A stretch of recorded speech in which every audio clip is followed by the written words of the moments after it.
everyone, this is Ryan from Gecko Reptiles, and this is the Gecko Talk podcast. Today we're going to be talking about genetic history, the importance of it, and just overall the importance on having healthy and overall just good animals in your collection. This video will not be with anyone else, no guest, just me. So, yeah. So to start things off, how I said genetic history and all that goes. So genetic history is essentially where your geckos originate from and what lineage, meaning genetics, and what line of whoever bred those animals before. Basically, it's just where your animal originated from, etc. So the reason why it's so important, for one, is when you're coming into this hobby, you want the best of the best animals, of course. And because of that, you have to have the time to look for the genetics that you want to work with, ones that are good, and then you have to find a reputable breeder that's, going to have those type of animals too. But you also want to make sure that their animals themselves are what you want, because that person's going to be breeding those, and whatever they produce out of that is going to get some combination of what animal that you want to breed in the future. It could be for a cross, it doesn't really matter, it just depends on what you want to add to your project and your stuff. So, for instance, genetic history is really important in case of you're doing an outcross. So let's just say you have a, Tremper albino, and you bred it to a normal that you just got at a pet store. And I never recommend breeding anything from a pet store, because they don't really have any genetic history. You'll never be able to track it down. And usually the person that's breeding that stuff is, they're not going to know anything about genetics and the importance of why there is such a thing about genetic history.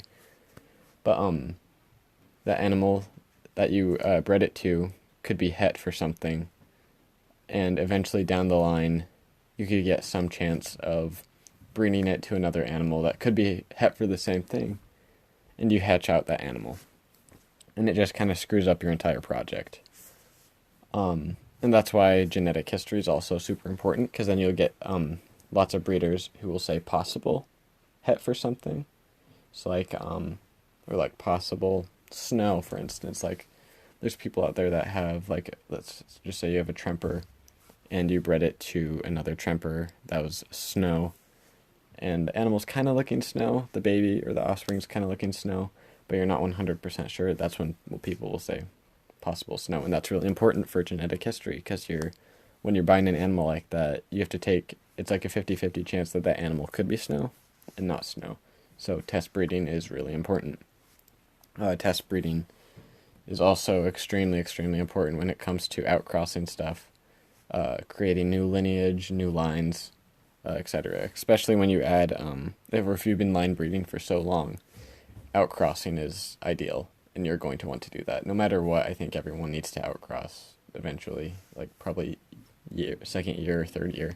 You need to find an outcross, just so you keep your genetics clean, but you also are up to date with health, because a lot of people are they keep line breeding something over and over and over, and eventually you'll get something like the lemon frost, for an example.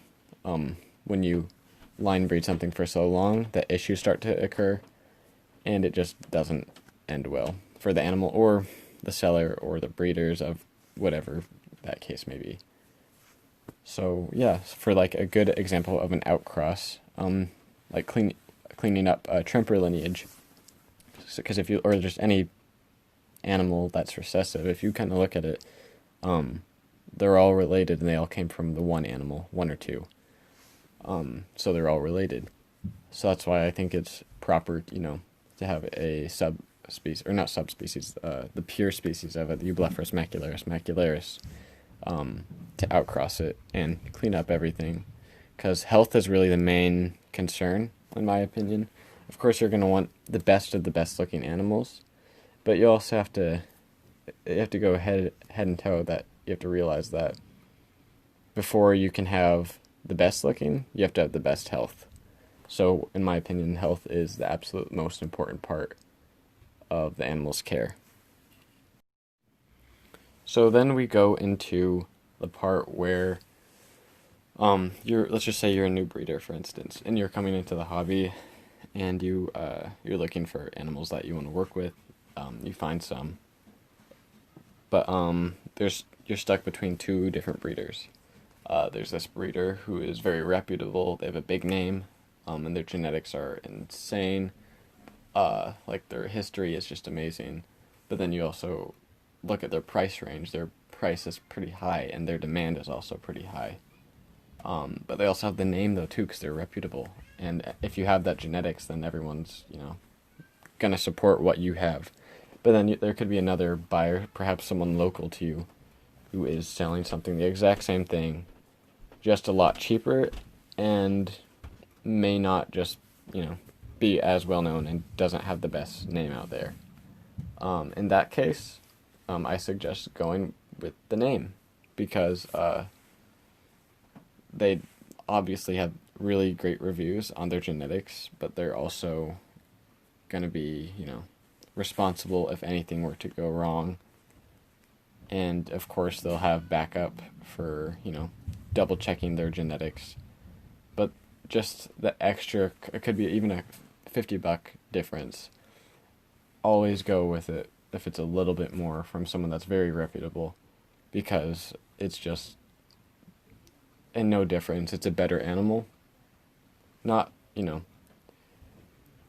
every animal's great for someone, but genetically that animal is better because it has has a better history than the other, for one. And it's just, you have the name under it from a person who's well respected, and from someone who is up to date on everything and is like top of their game when it comes to genetic history. There's bad parts about genetic history too, and just genetics in general. People who don't do their research and looking for people to buy from and stuff like that, and they just buy from someone local and get these genetics and say what it is. Most of the time, it's not what it is.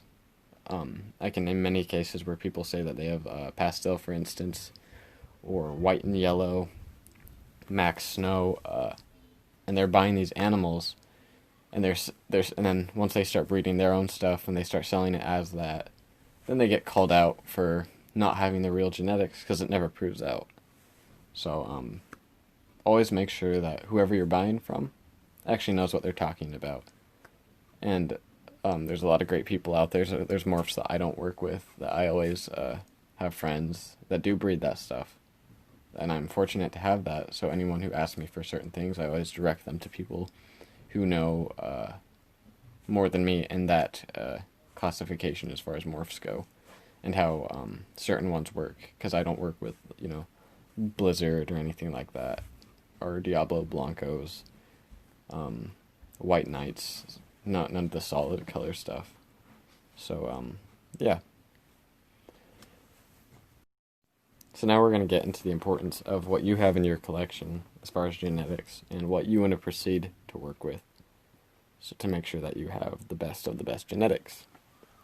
So the basics are, you have bought from the good person, you have done your research diligently, and up to this day, like any breeder you find, they could be breeding for 10, 20 plus years. Everyone still does research, no matter what. Everyone's going to keep doing their research over and over and over and looking into it, because it's just beneficial for the breeder to keep their mind refreshed, but it's also just helpful just in case new stuff pops up. Really important for newer breeders, though, coming into the hobby, because, we get a lot of people who don't understand genetics and are asking, hey, what's this morph that they got from, like, Petco or something? Well, I can't really tell you what the morph is, because I have no judgment on what the genetics are. Genetics are, to us, are pretty much everything that we go off of, and depending on where you got it from, it helps to know who you got it from. Any pet store that you'll get stuff from, it's not really going to be, it's kind of a mystery animal. It's not okay to breed them, in my opinion, if you're looking to get into the hobby, to have high-end stuff. So, yeah, so for your, let's just say you bought the nice animals from some well-known breeder. you have your genetics played out.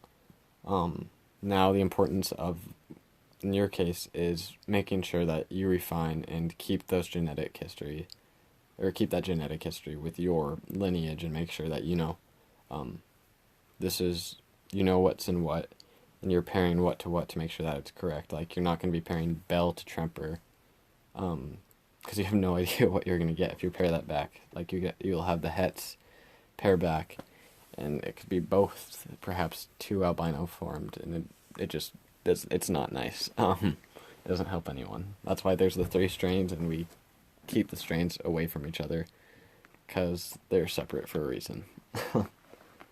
But, yeah. So you just want to make sure that, you're keeping truthful to whoever you bought from, and to your buyers, too. Your potential buyers are going to be wanting to know where your stuff's from, how healthy your stuff is, and all in all, they're going to want to know why they should buy from you.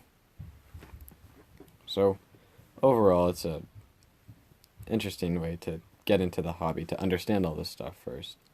But of course, if it's your first year, you'll learn as you progress. But just the main thing in this hobby is keeping genetic history, having healthy animals.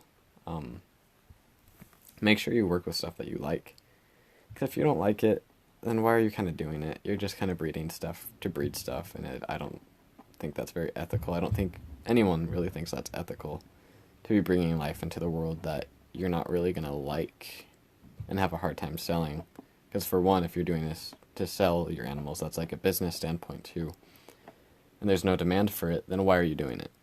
Because it's not fair to the animals whatsoever in the long run. It's all the animals, the geckos, care. You always want to make sure that they're okay before everything else. I'd rather lose a couple $100 than make sure that my animal's going to a bad place. So, really, gotta, keep your head in the game when you're selling, and especially when you're breeding. So, overall, that's basically it. Work with genetics that are healthy. Work with animals that are good. Make sure you have healthy genetics. Genetics are a lot into it. They're just really beneficial to know your genetics, how they work as far as crosses and outcrosses.